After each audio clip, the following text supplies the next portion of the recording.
Alright, for this activity, you guys are going to be focusing in on two standards, E5.4-A and E5.4-B. You'll see that since we're talking video E5.4-5, we're going to be talking about the gases in the atmosphere and how they absorb radiation and how that leads to, again, the natural mechanism that creates the greenhouse effect, as well as the different types of gases that are in our atmosphere that cause climate change.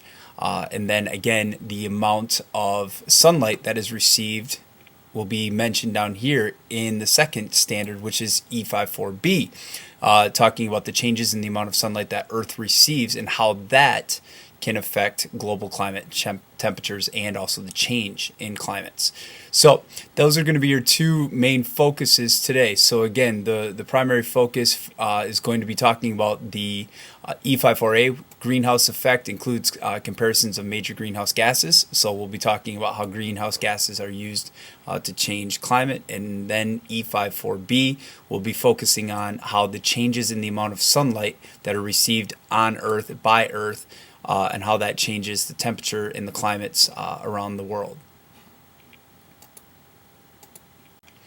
Alright, so the two papers that you have out, you have section 1.3, gases in the atmosphere absorb radiation.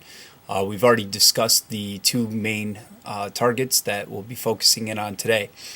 For your tasks, obviously you are beginning by watching the video, so you're already there. The second part is you're going to perform a lab, which is called Can You Feel Radiation?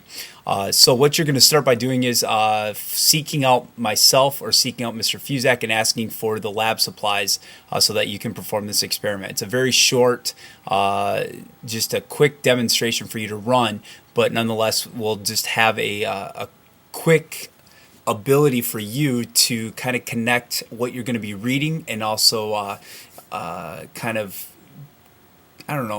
collecting some different thoughts about what radiation is and how that affects us here on Earth. Once you complete the lab, I'm going to have you read section 1.3, gases in our atmosphere absorb radiation, which looks like this. This is going to be talking about the different types of greenhouse gases that are found in our atmosphere and how those greenhouse gases can actually help to either reflect radiation or absorb radiation here on Earth. And then we'll get into, again, the greenhouse effect, hitting that, and how greenhouse gases are connected to the greenhouse effect and how they significantly impact the climate on Earth. And then again, while you're going through and reading, we're going to ask you, and while you're also completing the lab, to fill out some information and some questions as you go along. Should you have any questions, just let us know.